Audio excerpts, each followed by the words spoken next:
Hey everybody, this is Chalice LaRose, Human Services Program Coordinator.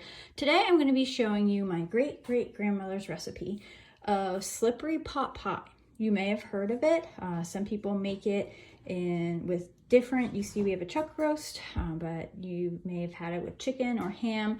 I'd say it's pretty similar to Cracker Barrel's chicken and dumplings, but not as thick of a kind of soup-ish aspect and also not as thick of a dumpling. So anyway, we've got a 2-pound chuck roast that we are going to use all these spices on, what the French call mise en place, where I have everything ready to go.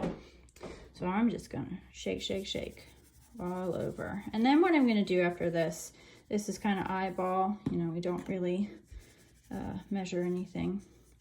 And what I'm going to do after this is wash my hands and flip it over to the other side and do it all over on that side. So we've got garlic powder, onion powder, seasoned pepper, some paprika, celery seed. Oh, I'm coming across, sorry. Salt. Supposed to do it high so it covers everything. Learn that on Chopped. And then parsley as well. So while I'm doing the other side, I did want to talk about, this is a meal when if I'm asked to make a meal about my culture or from my culture, this is what I think of. I'm born and bred West Virginian. My family has literally been in West Virginia before West Virginia was a state. So before 1863, my family has been here. So this is, kind of, I guess you'd say like down home cooking. As I mentioned, it was my great-great-grandmother,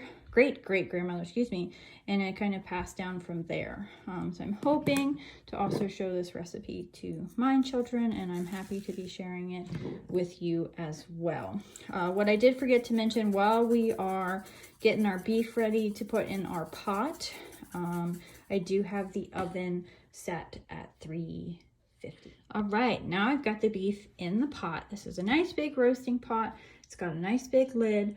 This is the exact pot, or at least style of pot, that my grandmother used to cook it. So somehow I found this, and that's how I make it. So we add an entire carton of beef broth, just all around. And what we're gonna do is, after I do this, I'm not gonna show you guys, but I'm going to fill it with water up until it covers the beef. So we want the beef swimming. Then I add a nice heaping tablespoon, actually a teaspoon, I guess, of what's called better than bouillon. The recipe that I was handed down calls for 2 cubes of beef bouillon, but I like to get fancy and use this better than bouillon beef base. And then, so like I said, I'll put the water in over top of it and put the lid on it and put it in the oven for 2 hours at 350 degrees. All right, now we're on to the dough part. So I've already got the shortening in the bowl. I just use good old Crisco all vegetable shortening. Wouldn't be Southern cooking without some lard, right?